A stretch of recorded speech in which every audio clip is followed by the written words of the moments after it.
And amid the U.S. blockade of the Strait of Hormuz, it has now emerged that Iran is considering to allow ships sail freely through the Omani side of the strait. Well, according to a report by Reuters, Tehran had made this proposal in negotiations with the U.S.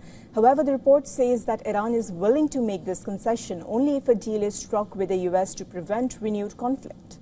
Control over the Strait of Hormuz is among the key sticking points in Iran-US negotiations.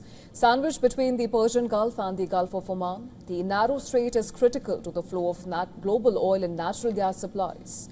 And usage of the Omani territorial waters without any hindrance from Tehran, it could pave the way for safe shipping through the strait. But on the ground, the situation remains volatile. Mohsen Rezai, the military advisor to Iran's supreme leader Mustafa Khamenei, has threatened to sink U.S. ships in the Hormuz. During an interview to Iranian state broadcaster, Rezai warned that Iranian missiles could target U.S. ships and destroy them. The warning comes amid a U.S. blockade in the Strait of Hormuz. U.S. Central Command claims that in the last 48 hours of the blockade, it has successfully turned back 10 vessels trying to sail out of Iranian ports, while the U.S. maintains that no ship has made past the blockade so far.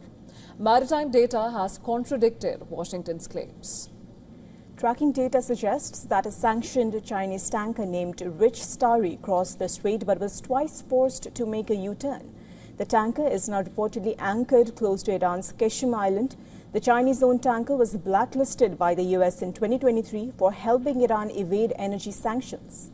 And earlier, U.S. President Donald Trump had urged allies to join U.S. efforts in the Strait of Hormuz. But so far, European and NATO allies have snubbed Trump's request. The issue has strained transatlantic ties. And in the latest, Trump has hit out at Italian Prime Minister Giorgia Meloni, saying that U.S. ties with Italy is not the same as before. Do we still have the same relationship with Italy right now and Giorgia Meloni?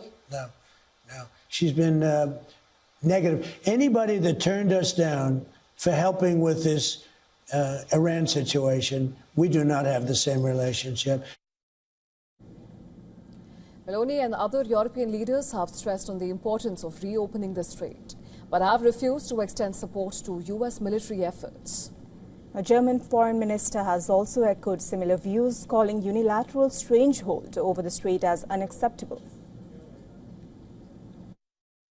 It definitely can't be that sea routes like the Strait of Hormuz are being controlled by a single state and that tolls are being collected. This is unacceptable. And we will demand that a complete opening of the Strait of Hormuz is guaranteed once again.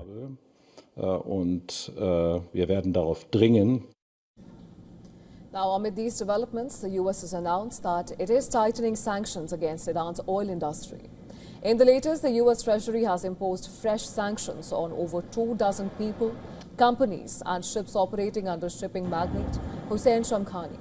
He is the son of Ali Shamkhani, who was an advisor to Iranian Supreme Leader Ali Khamenei.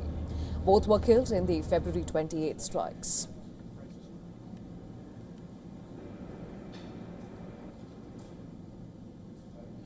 Now, for more on this, my colleague Susan Tehrani sends us this report from New York. Take a look.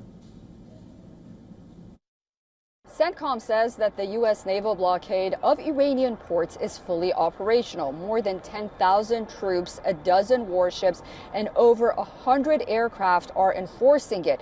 The blockade is estimated to be costing Iran $435 million a day.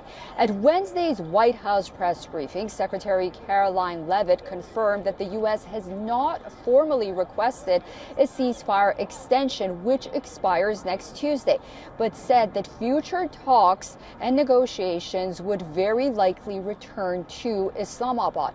Treasury Secretary Scott Bessent went further, warning that the U.S. is preparing to apply secondary sanctions on countries buying Iranian oil or holding Iranian funds, calling it the quote-unquote financial equivalent of the bombing campaign. He also said that he's optimistic that gas prices here at home will fall back to the $3 range anytime between June and September. Meanwhile, key sticking points in negotiations remain between Iran and the United States, as the two sides seem no closer than they were at the start of the war. Susan Tehrani reporting from New York for WION World this Month.